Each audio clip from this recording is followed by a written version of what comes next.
Hey guys, what's up? If you're new, welcome. If you're not new, welcome back. My name is Indigo, and today I want to talk to you beautiful people and tell you that you can't save everybody. I don't know, I woke up in a weird mood. I woke up from a dream where I was attacked by a dog. I pet this dog in my dream, and it was really weird. So I'm on this floor. I think I was in a building of some sort. I can't completely tell you, but it seemed like there was this type of building. But the way it was laid out, think skating rink, but minus the rink part in the middle.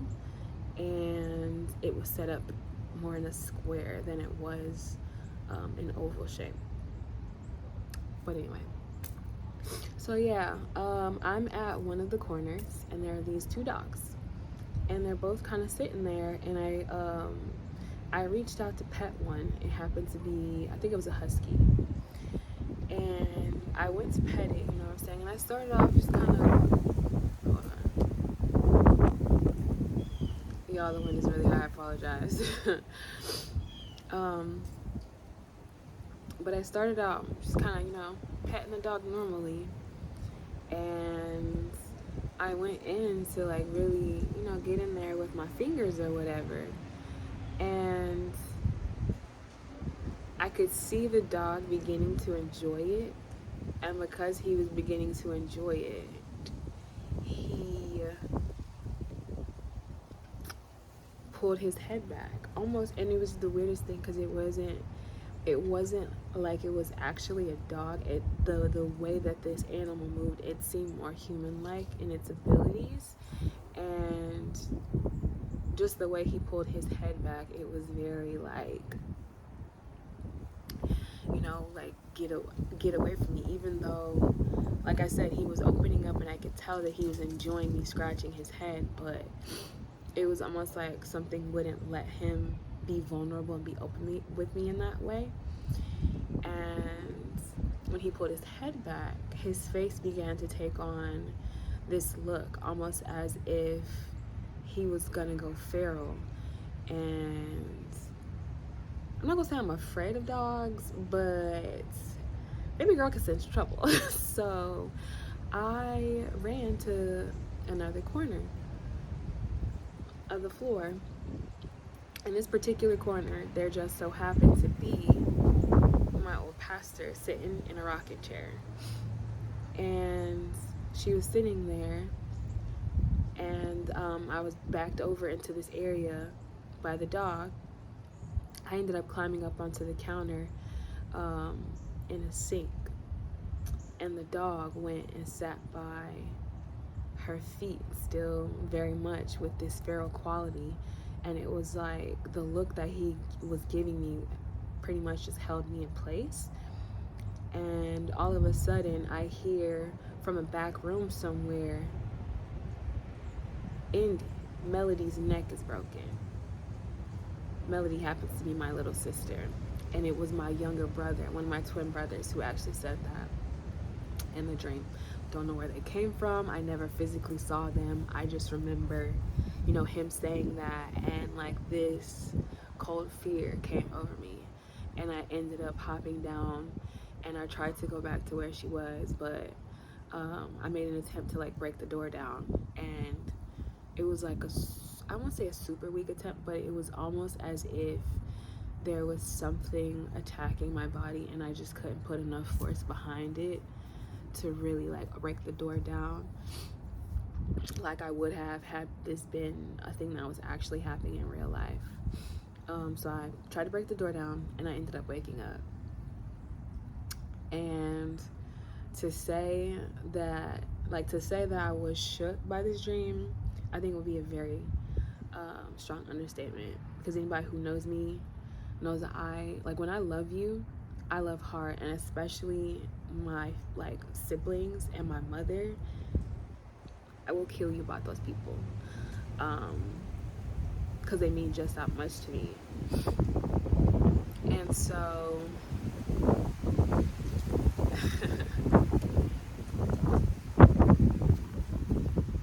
sorry, I don't want to talk while the wind is going because I want y'all to hear me.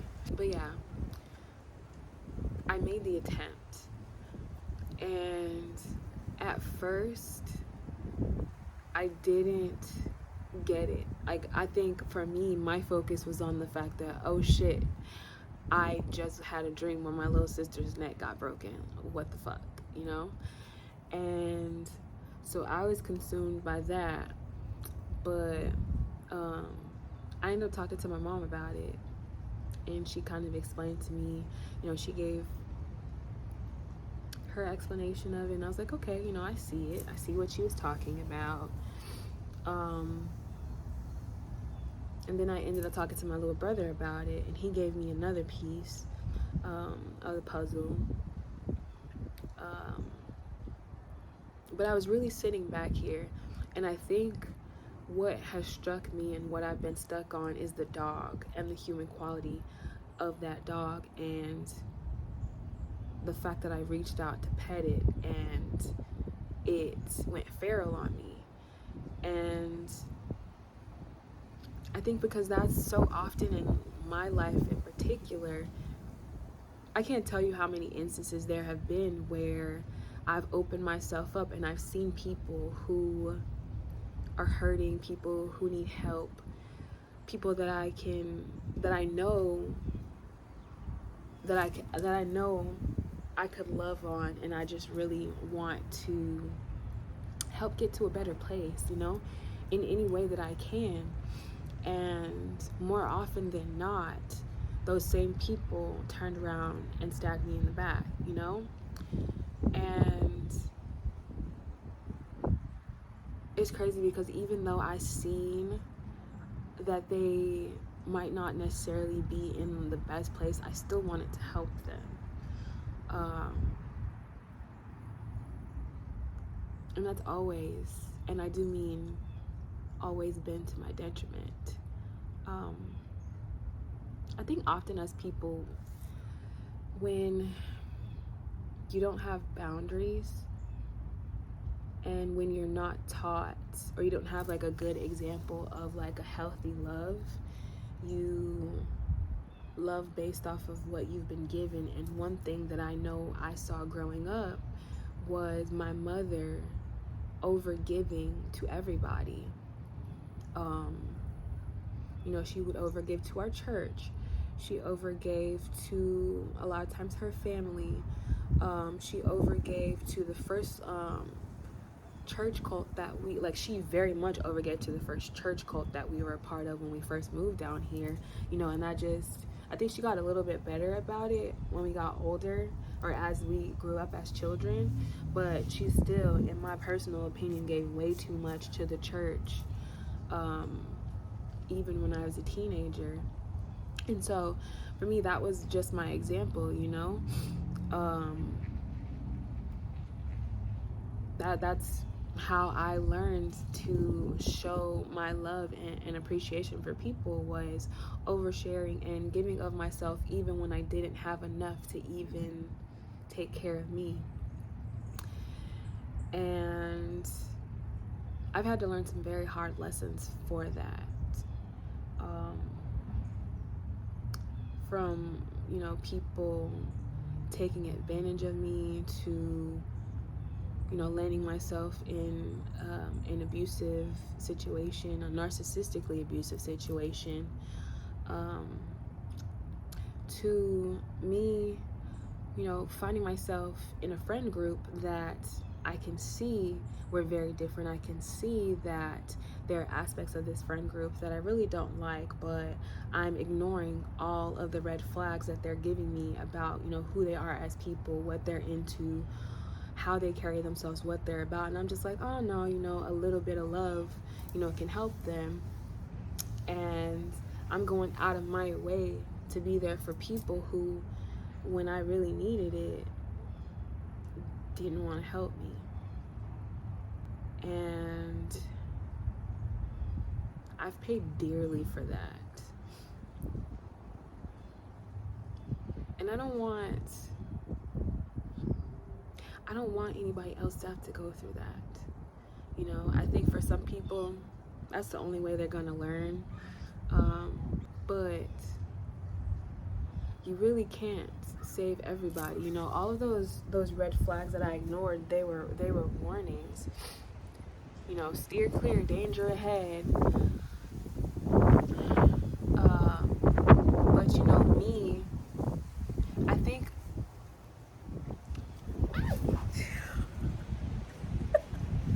wait a minute. Whew. Sorry, y'all. I don't do wasps, and that thing was big. Whew. Okay, anyway.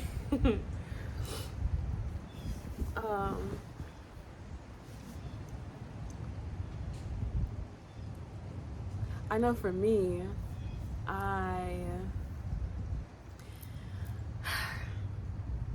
have so much empathy, and I hate to see people in pain, especially if there's a way in which I can alleviate it or even take it on. And I think the big issue with this whole trying to save everybody mindset is that oftentimes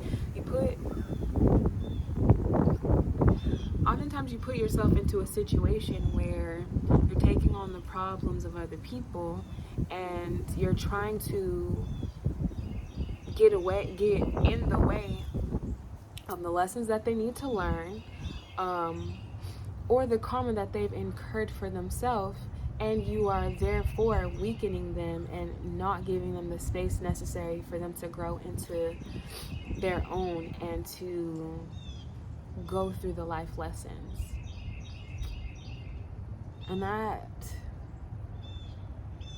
And again, like, you're putting yourself, you know, in line to heap upon you karma that you didn't even deserve. And I've spent several years going through that. I did that with my own mother, you know, like, I don't regret staying in a situation with her and her ex-husband, because I do feel like I was able to help save her life, because that man was literally crazy. Like, there were quite a few instances where I was afraid for my mother's life and my own, respectfully, because I was there with her. But I do believe that I was able to, you know, help her avoid death, maybe, you know, although if it was her time to go, it's probably her time to go. But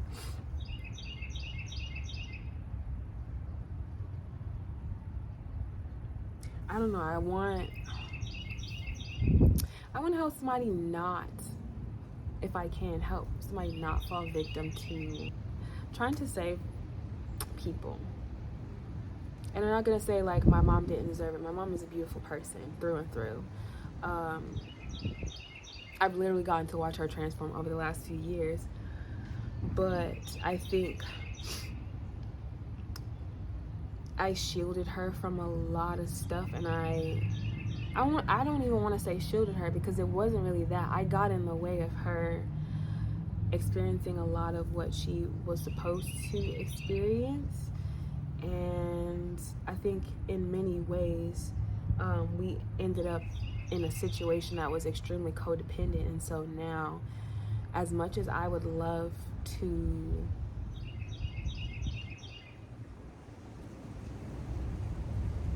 there are certain aspects of our relationship that right now we just can't explore because of where we're coming from, and the fact that we are not completely healed from, you know, that bond that we found ourselves, that cycle that we found ourselves in together of codependency. So I say all that to say, you literally can't save everybody. It's a hard fact, it's a hard reality to watch people that you love dearly go down the wrong path, not take your advice, not listen to you, But I think in many ways, the only thing that we as, I kind of hate to use this term because it's, I feel like, so overused right now, but we as chosen people or whatever, I think we have to just come to a place where we are okay watching people go through their karma. And I say that because we went through it, you know.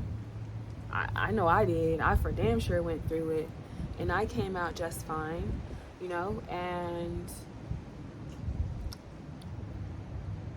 you know, you have to give people that space to learn and to grow for themselves so that they can be self-sufficient and stand on their own 2 feet in the world. You know, you're never going to be able to do everything for anybody, so why try and save somebody who, let's be quite honest, more often than not, the people that you're trying to save aren't trying to save themselves. You know, it's different if you see somebody's putting forward the effort and they just might need a little push here or a little boost there. I think those situations are okay, but to go in and basically try and make somebody walk down a particular path just because you understand that it's better or better, you can't, we can't do that. And I know that that's honestly what trying to save somebody is trying to make them go down a path that they're either not ready for or were never meant to go down in the first place. So we gotta let go of control, man. If I'm gonna be completely honest, that's literally what that is a need to control everything and everyone around us, and for autonomy's sake. And as free peoples and free beings, you can't do that. You have to leave people free to make their own choices and to make their own mistakes, you know? Sometimes you gotta watch the people flounder around you that you love. They'll be better for it, you know? And I think if they are people who are genuinely supposed to be in your life and who really love you, they'll understand. You know, they'll understand. I know for a long time that for me, when I recognized the pattern that me and my mother were in, for the longest time I didn't want to leave her because I felt like I would be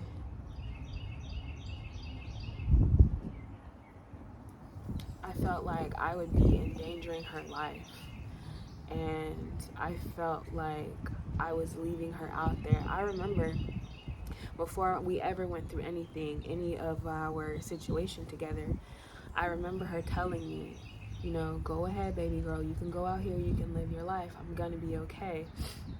And I remember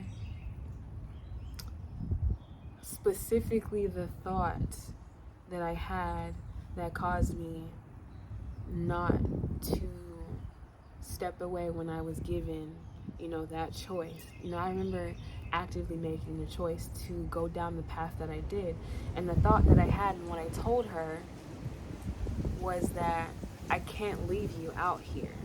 You know, what are people gonna think? So it wasn't even about,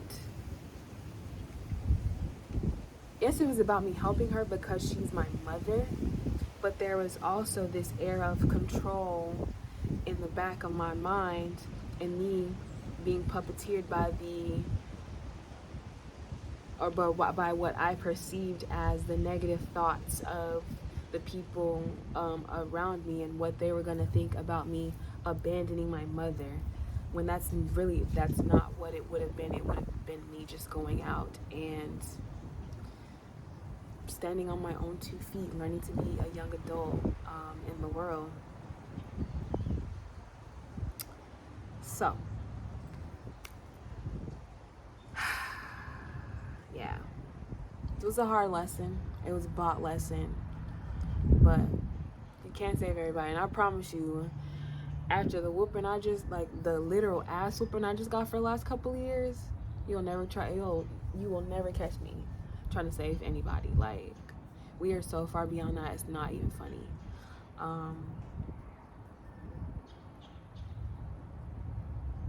So yeah, can't save everybody. Let people go out here, let them live their lives, do their thug fizzle, and when they're meant to, they'll find you. If they're meant to, they'll find you. It's all part of free will, baby.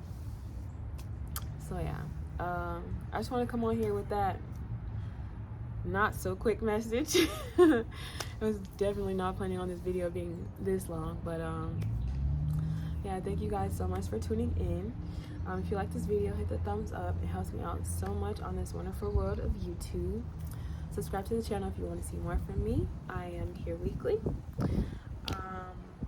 Follow me on my social media. I'll have all of that stuff linked down below. Also, I'm a business owner. I sell an all-over butter. I was gonna call it body butter, but it's an all-over butter because I definitely use it for everything. Like on my skin, I used it in my hair this morning, just everything. So I sell those on my Etsy shop. I will have that link down below if you want to check me out.